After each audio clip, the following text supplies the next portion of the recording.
नमस्कार। भारतवाणी से मैं कविता स्वागत करती हूँ आप सबका श्रीमद् अध्यात्म रामायण संपूर्ण पाठ के अंतर्गत युद्धकांड से 12 सर्ग में 12वां सर्ग है। आज रावण का वध हो चुका है और अब विभीषण का होगा औपचारिक रूप में राज्याभिषेक। और इतने संकट झेलने के बाद भी सीता माँ को देनी होगी आज अग्नि परीक्षा। तो चलिए प्रारंभ करते हैं आज का पाठ।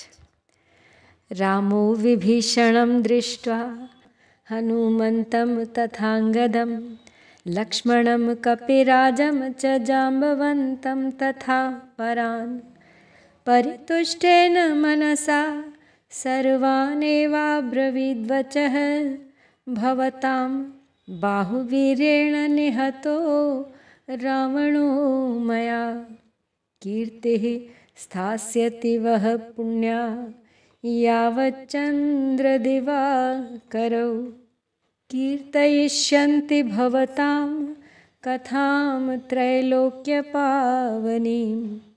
मयोपेतां कलिहरां यास्यन्ति परमां गतिम् एतस्मिन्नन्तरे दृष्ट्वा रावणं पतितं भुवि मन्दोदरीमुखाः सर्वाः स्त्रियो रावणपालिताः पतिता रावणस्याग्रे शोचन्त्यः पर्यदेवयन् विभीषणः शुशोचार्तः शोकेन महतावृतः पतितो रावणस्याग्रे बहुधा पर्यदेवयत् रामस्तु लक्ष्मणं प्राह बोधयस्व विभीषणं करोतु भ्रातृसंस्कारं किं विलम्बेन मानद स्त्रियो मन्दोदरी मुख्याः पतिता विलपन्ति च निवारयतु ताः सर्वा राक्षसी रावण प्रियाः। तो श्री महादेव जी पार्वती जी को कथा सुनाते हुए आगे कहते हैं कि हे पार्वती, श्री रामचंद्र जी ने विभीषण, हनुमान, अंगद, लक्ष्मण, वानरराज, सुग्रीव, जाम्बवान तथा अन्यान्य वीरों की ओर देख सभी लोगों से प्रसन्न चित्त होकर कहा, आप लोगों के बाहुबल से आज मैंने रावण को मार दिया।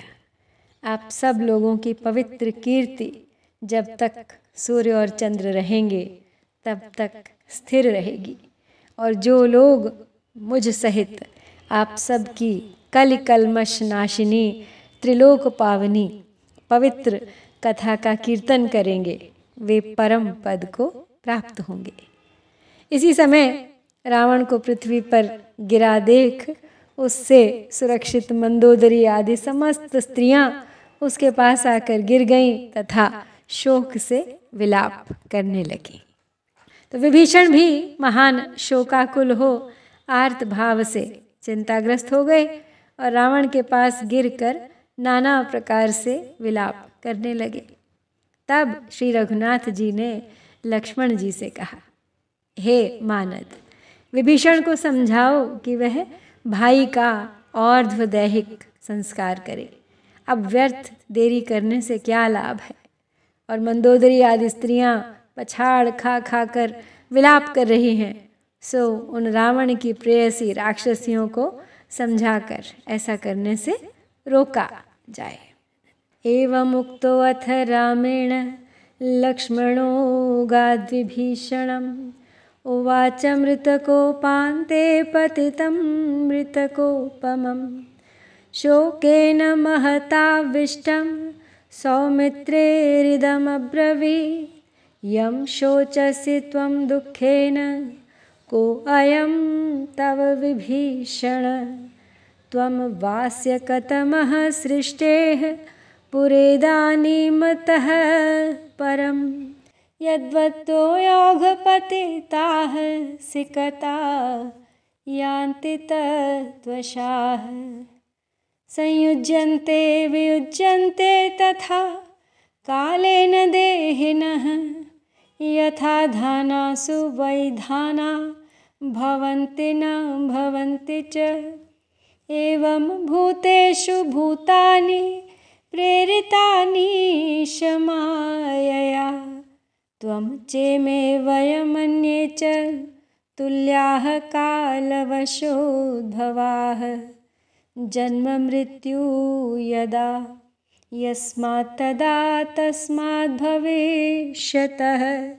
ईश्वरः सर्वभूतानि भूतैः सृजति हन्त्यजः। आत्मसृष्टैरस्वतन्त्रैर्निरपेक्षोऽपि बालवत्।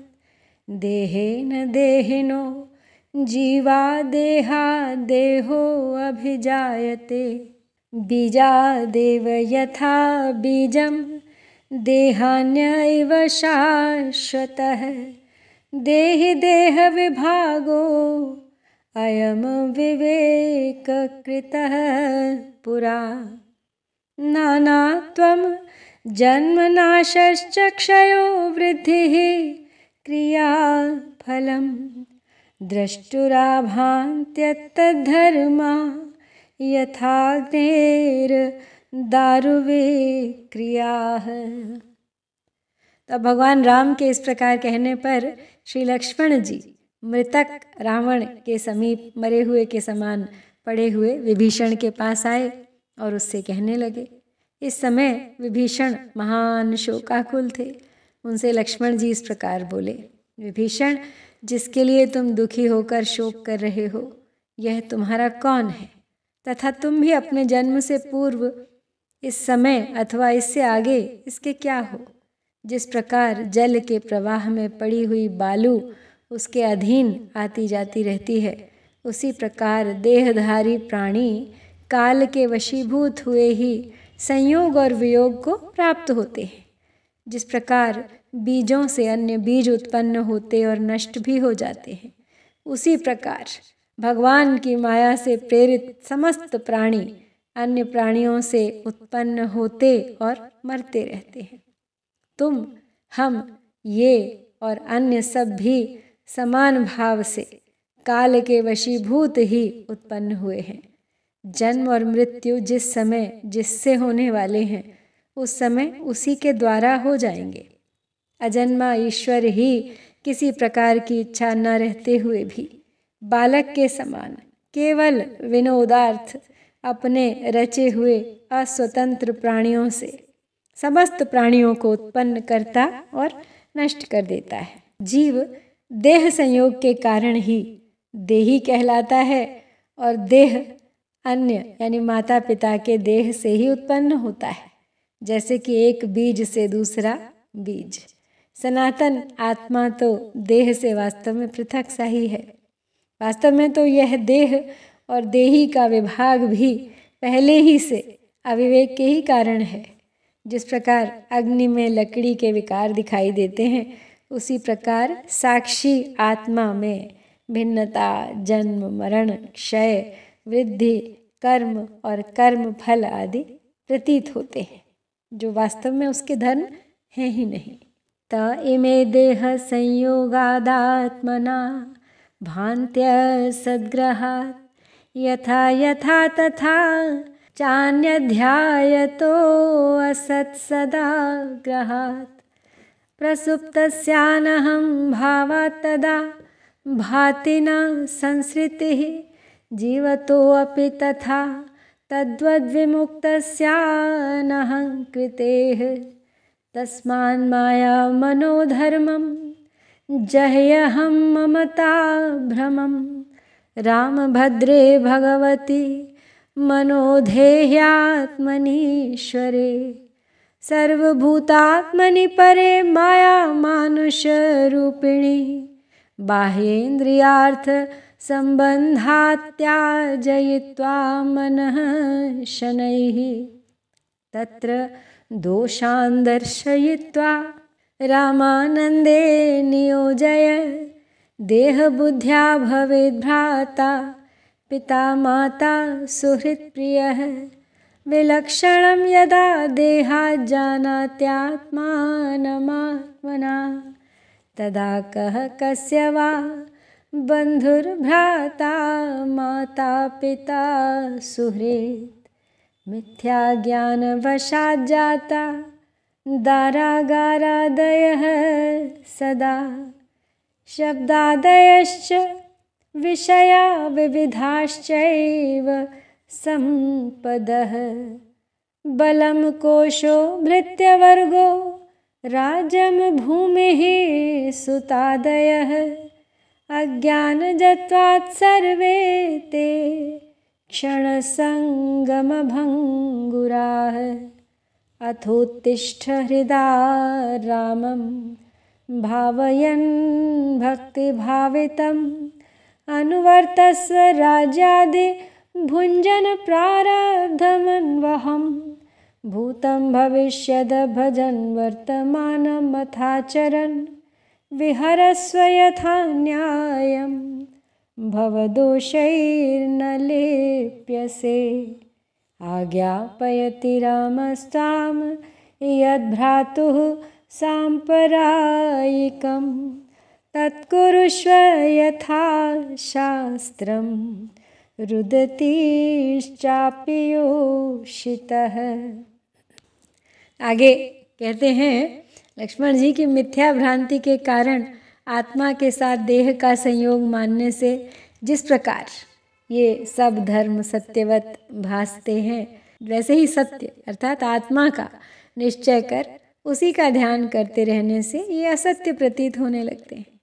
जिस प्रकार गाढ़ निद्रा में सोए हुए पुरुष को अहंकार का अभाव हो जाने से प्रपंच की प्रतीति नहीं होती, उसी प्रकार अहंकारहीन मुक्त पुरुष को जीते हुए ही प्रपंच का भान नहीं होता। अतः तुम अहंता ममता एवं भ्रांति रूप मायामय मनोधर्मों को त्यागो और इंद्रियों के बाह्य विषयों से अपने मन का संबंध छुड़ाकर उसे धीरे धीरे अपने आत्मस्वरूप सर्वभूतांतर्यामी परमेश्वर माया मानव रूप भगवान राम में स्थिर करो। चित्त को बाह्य विषयों में दोष दिखाकर उसे रामानंद में नियुक्त कर दो।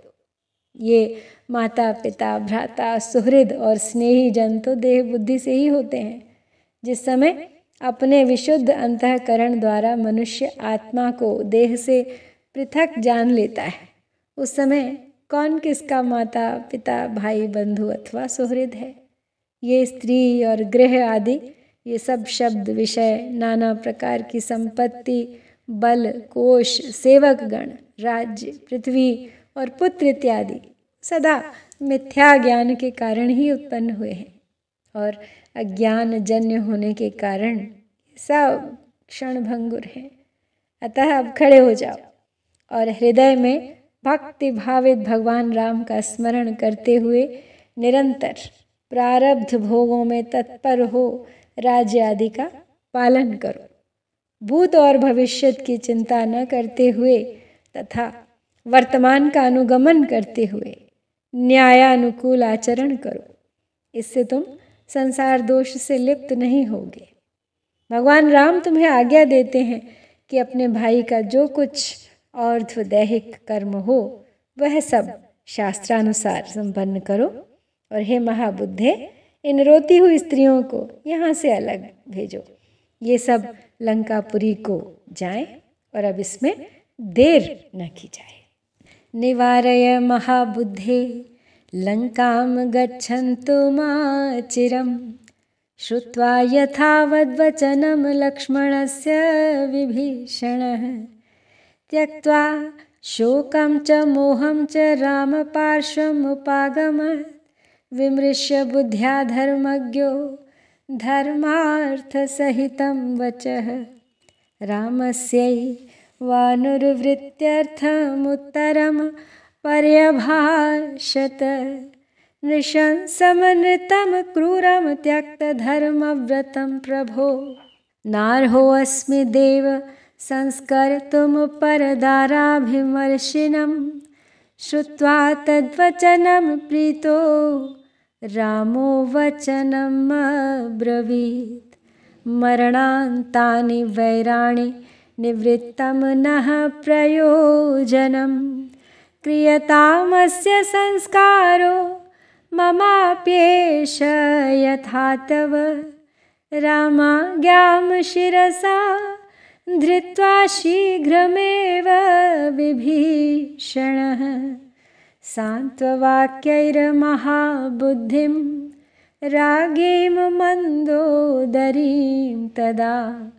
सान्त्वयामास धर्मात्मा धर्मबुद्धिर्विभीषणः। त्वरयामास धर्मज्ञः संस्कारार्थं स्वबान्धवान्।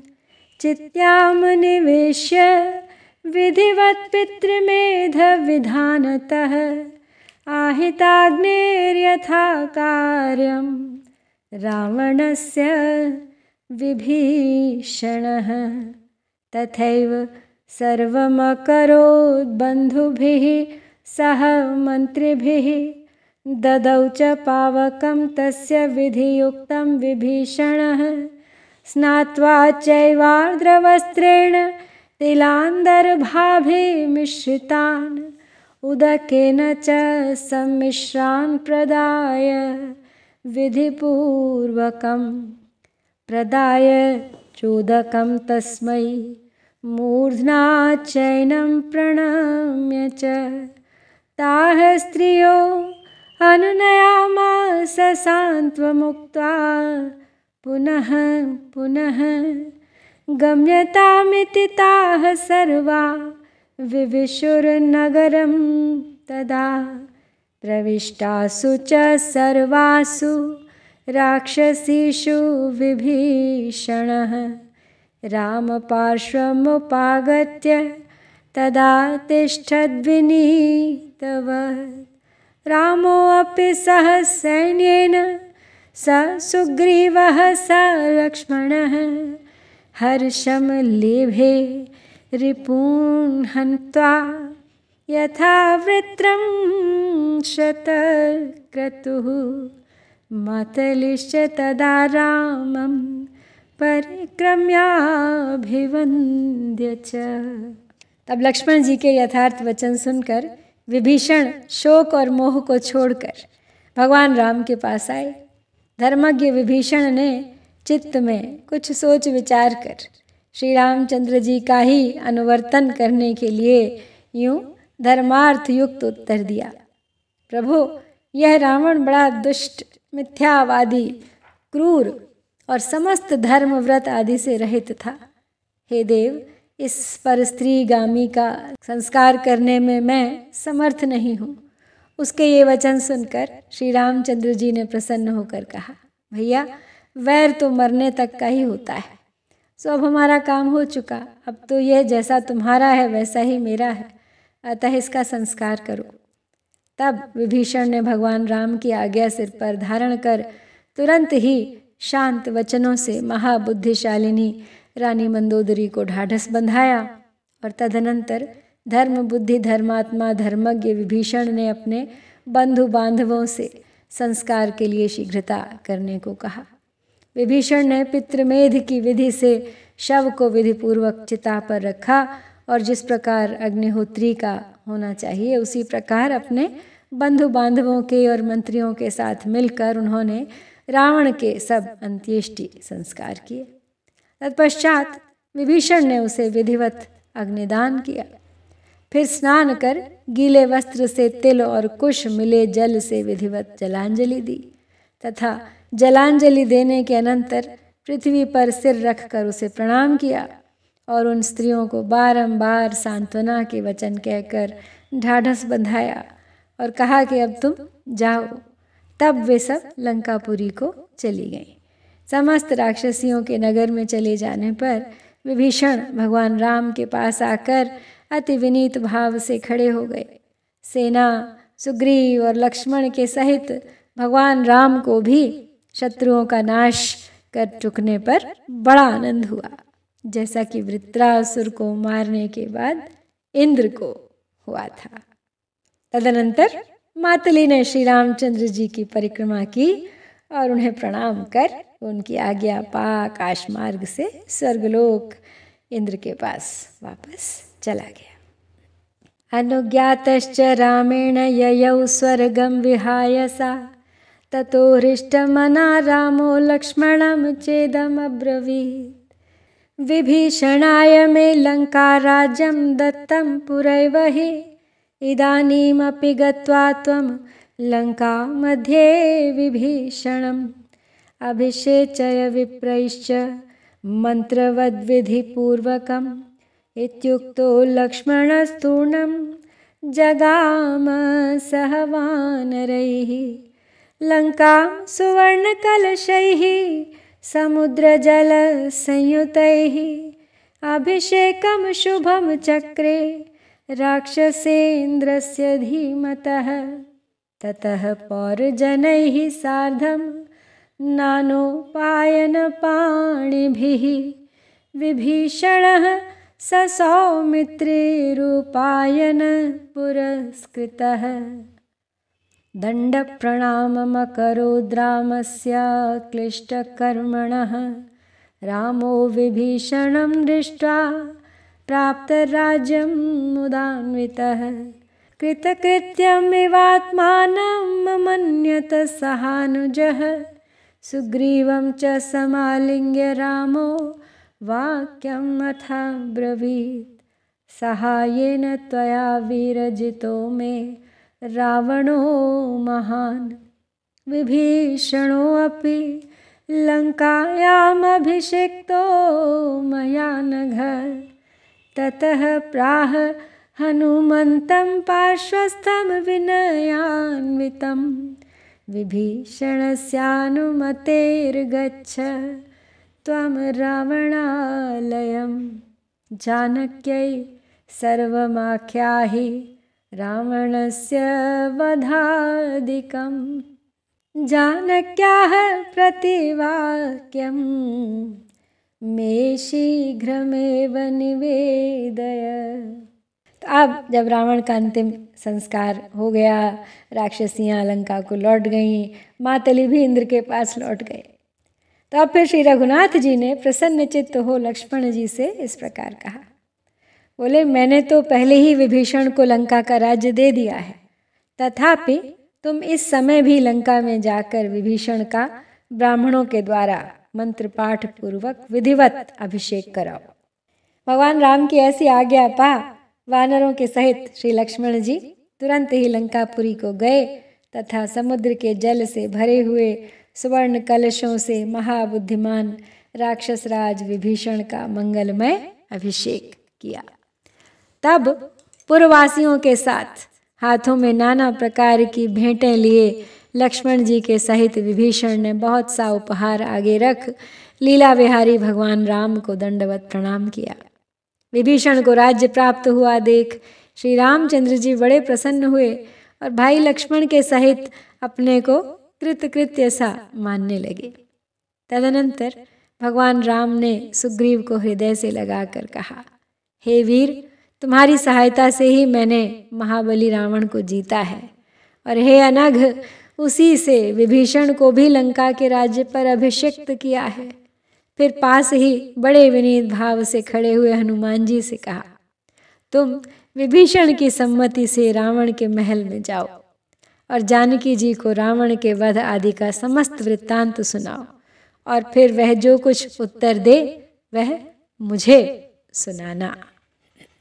एवमाज्ञापितो धीमान् रामेण पवनात्मजः प्रविवेश पुरीं लंकां पूज्यमानो निशाचरैः प्रविश्य रावणगृहं शिंशपामूलमाश्रितां ददर्श जानकीं तत्र कृशां दीनामनिन्दितां राक्षसीभिः परिवृतां ध्यायन्तीं राममेव हि विनयावनतो भूत्वा प्रणम्य पवनात्मजः कृताञ्जलिपुटो भूत्वा प्रहवो भक्त्याग्रतः स्थितः तं दृष्ट्वा जानकी तूष्णीं स्थित्वा पूर्वस्मृतिं ययौ ज्ञात्वा तं रामदूतं साहर्षात् सौम्यमुखी बभौ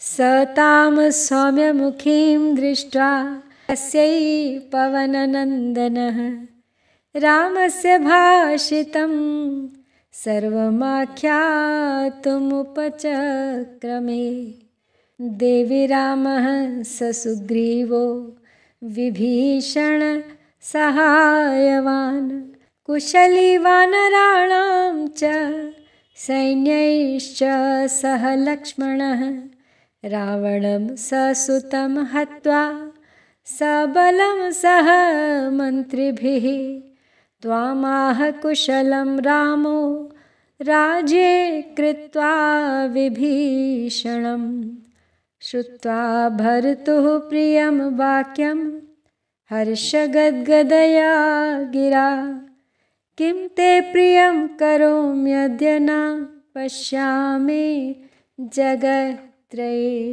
समं ते प्रियवाक्यस्य रत्नान्याभरणानि च एवमुक्तस्तु वैदेह्या प्रत्युवाच प्लवङ्गमः रत्नौघाद्विविधाद्वापि देवराज्याद्विशेष्यते हतशत्रुं विजयिनं रामं पश्यामि सुस्थिरं तस्य तद्वचनं श्रुत्वा मैथिली प्राह मारुतिं सर्वे सौम्या गुणाः सौम्य त्वय्येव परिनिष्ठिताः रामं द्रक्ष्यामि शीघ्रं मामाज्ञापयतु राघवः तथेति तां नमस्कृत्य ययौ द्रष्टुं रघुत्तमम्। तब बुद्धिमान पवन नंदन ने भगवान राम की आज्ञा पा राक्षसों से पूजित हो लंकापुरी में प्रवेश किया। फिर रावण के महल में जाकर शिंशपा वृक्ष के तले बैठी हुई अति दुर्बल और दुखिनी अनिंदिता जनक नंदिनी को देखा। वे राक्षसियों से घिरी हुई थी और एकमात्र भगवान राम का ही ध्यान कर रही थी। पवन कुमार ने अति विनयावनत होकर उन्हें प्रणाम किया और अत्यंत नम्रता पूर्वक भक्तिभाव से हाथ जोड़कर उनके सामने खड़े हो गए। उन्हें देखकर जानकी जी पहले तो कुछ देर चुप रहीं, फिर उन्हें पूर्व स्मृति हो आई और उन्हें राम का दूत जानकर उनका मुख हर्ष से खिल गया। हनुमान जी ने उन्हें प्रसन्न मुखी देख उनसे राम का सारा संदेश कहना आरंभ किया। वे बोले, देवी, विभीषण जिनके सहायक हैं वे श्री रामचंद्र जी लक्ष्मण, सुग्रीव और वानर सेना के सहित कुशल पूर्वक हैं। उन भगवान राम ने पुत्र, सेना और मंत्रियों सहित रावण को मारकर तथा लंका का राज्य विभीषण को देकर आपको अपनी कुशल भेजी है। तो पति का यह प्रिय संदेश सुन श्री सीता जी हर्ष से गदगद वाणी से बोली, भैया, मैं तुम्हारा क्या प्रिय करूं? तुम्हारे प्रिय वाक्यों के समान मुझे त्रिलोकी में कोई रत्न आभूषण आदि भी दिखाई नहीं देते, जिन्हें देखकर तुमसे मैं उऋण हो। तो जानकी जी के इस प्रकार कहने पर वानर श्रेष्ठ हनुमान जी बोले, मातः, मैं शत्रु के नष्ट होने पर स्वस्थ चित्त से विराजमान विजयशाली श्री राम का दर्शन करता हूँ। यह मेरे लिए नाना प्रकार की रत्न राशि और देवराज्य से भी बढ़कर है। उनके ये वचन सुनकर मिथिलेश कुमारी ने मारुति से कहा, हे सौम्य, जितने शुभ गुण हैं वे सब तुम्ही में वर्तमान हैं। अब मैं रघुनाथ जी के दर्शन करूंगी, वे शीघ्र ही मुझे भी आज्ञा दें। तब हनुमान जी बहुत अच्छा कह उन्हें प्रणाम कर श्री रघुनाथ जी के दर्शनों के लिए चल दिए। जानक्या भाषितं सर्वं रामस्याग्रे न्यवेदयत् यन्निमित्तो अयमारम्भः कर्मणां च फलोदयः तां देवीं शोकसन्तप्तां द्रष्टुमर्हसि मैथिलीम् एवमुक्तो हनुमता रामो ज्ञानवतां वरः माया सीतां परित्यक्तुं जानकीमनले स्थिताम् आदातुं मनसा ध्यात्वा रामः प्राह विभीषणं गच्छ राजन् जनकजामानयाशु ममान्तिकं स्नातां विरजवस्त्राढ्यां सर्वाभरणभूषितां विभीषणोऽपि तच्छ्रुत्वा जगाम सह मारुतिः राक्षसीभिः सुवृद्धाभिः स्नापयित्वा तु मैथिलीं सर्वाभरणसम्पन्नामारोप्य शिबिकोत्तमे याष्टिकैर्बहुभिर्गुप्तां कञ्चुकोष्णीषिभिः शुभां तां द्रष्टुमागताः सर्वे वानराजनकात्मजां तां वारयन्तो बहवः सर्वतो वेत्रपाणयः कोलाहलं प्रकुर्वन्तो रामपार्श्वम् उपाययुः दृष्ट्वा तां शिबिकारूढां दूरादथ रघुत्तमः विभीषण किमर्थं ते वानरान् वारयन्ति पश्यन्तु वानराः सर्वे मैथिलीं मातरं यथा पादचारेण सायातु जानकी मम सन्निधिं श्रुत्वा तद्रामवचनं शिबिकादवरोह्य सा। तब हनुमान जी ने वहाँ पहुंचकर श्री राम के पास जानकी जी का सारा संभाषण कह सुनाया और कहा, भगवान जिनके लिए यह युद्ध आदि संपूर्ण कर्म आरंभ हुए थे और जो उन समस्त कर्मों की फल स्वरूपा हैं, अब उन शोक संतप्ता मिथिलेश नंदिनी देवी जानकी को आप देखिए। हनुमान जी के इस प्रकार कहने पर ज्ञानियों में श्रेष्ठ भगवान राम ने माया सीता को त्यागने के लिए और अग्नि स्थिता जानकी को ग्रहण करने के लिए मन से विचार करते हुए विभीषण से कहा, राजन तुम जाओ और तुरंत ही जानकी को स्नान करा, शुद्ध निर्मल वस्त्र पहना तथा संपूर्ण आभूषणों से सुसज्जित कर मेरे पास ले आओ।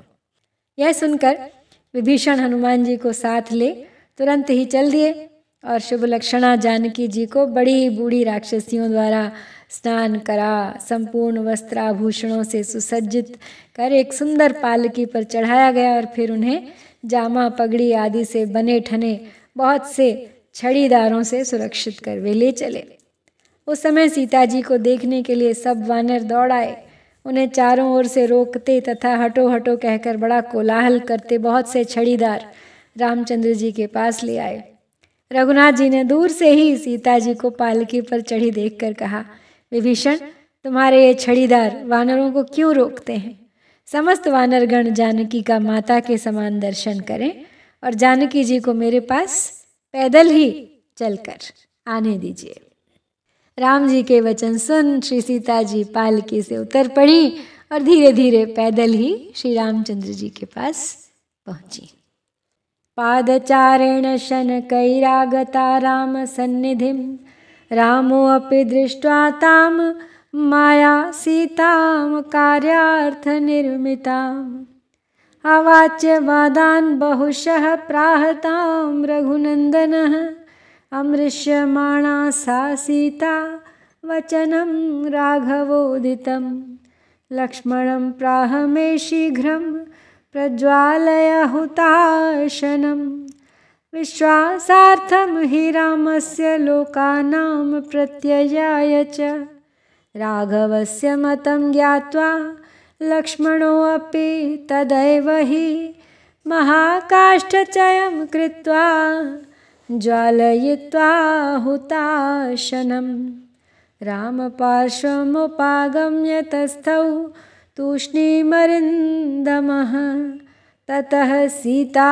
परिक्रम्य राघवं भक्तिसंयुताः पश्यतां सर्वलोकानां देवराक्षसयोषितां प्रणम्य देवताभ्यश्च ब्राह्मणेभ्यश्च मैथिलीं बद्धाञ्जलिपुटा चेदमुवाचाग्निसमीपगा यथा मे हृदयं नित्यं नापसर्पति राघवात् तथा लोकस्य साक्षी मां सर्वतः पातु पावकः। एवमुक्त्वा तदा सीता परिक्रम्य हुताशनं विवेश ज्वलनं दीप्तं निर्भयेन हृदा सती। दृष्ट्वा ततो भूतगणाः ससिद्धाः सीतां महावहनिगतां भृशार्ताः परस्परं प्राहुरहो ससीतां रामः श्रियं स्वाम कथमत्यजज्ञः। सीता अब रथ से उतर के धीरे धीरे पैदल श्री रामचंद्र जी के पास पहुंची। भगवान राम ने कार्यवश रची हुई माया सीता को देखकर उनसे बहुत सी न कहने योग्य उनके चरित्र के विषय में संदेह युक्त बातें कहीं। श्री रघुनाथ जी द्वारा कहे हुए उन वाक्यों को सहन न कर सकने के कारण सीता जी ने लक्ष्मण जी से कहा, भगवान राम के विश्वास के लिए और लोगों को निश्चय कराने के लिए तुम शीघ्र ही मेरे लिए अग्नि प्रज्वलित करो। श्री रघुनाथ जी की भी सम्मति समझकर शत्रुदमन लक्ष्मण जी ने उसी समय बड़ा भारी काष्ठ समूह इकट्ठा किया और उसमें अग्नि प्रज्वलित कर चुपचाप राम जी के पास आकर खड़े हो गए। तब सीता जी ने भक्तिपूर्वक श्री रामचंद्र जी की परिक्रमा की और फिर श्री मिथिलेश कुमारी ने समस्त लोकों तथा देव और राक्षसों की स्त्रियों के देखते देखते देवता और ब्राह्मणों को नमस्कार कर अग्नि के पास जा हाथ जोड़कर इस प्रकार कहा, यदि मेरा हृदय श्री रघुनाथ जी को छोड़कर कभी अन्यत्र नहीं जाता तो समस्त लोकों के साक्षी अग्निदेव मेरी सब ओर से रक्षा करें। ऐसा कह सती शिरोमणि श्री सीता जी अग्नि की परिक्रमा कर निर्भय चित्त से उस प्रज्वलित अग्नि में घुस गई। उस समय सीता जी को महाप्रचंड अग्नि में प्रविष्ट हुई देख समस्त सिद्ध और भूतगण अत्यंत व्याकुल हो गए और आपस में कहने लगे, अहो, सब कुछ जानते हुए भी श्री रामचंद्र जी ने अपनी लक्ष्मी सीता जी को कैसे इस प्रकार छोड़ दिया, क्यों उन्हें अग्नि में जाने पर बाध्य किया। तो सीता जी की अग्नि परीक्षा के इस अध्याय के साथ हम यहाँ पर युद्ध कांड से ये 12वां सर्ग समाप्त करते हैं। इति श्रीमद् अध्यात्म रामायणे उमा महेश्वर संवादे युद्ध कांडे 12 सर्गः। जय श्री सीताराम, जय भारत।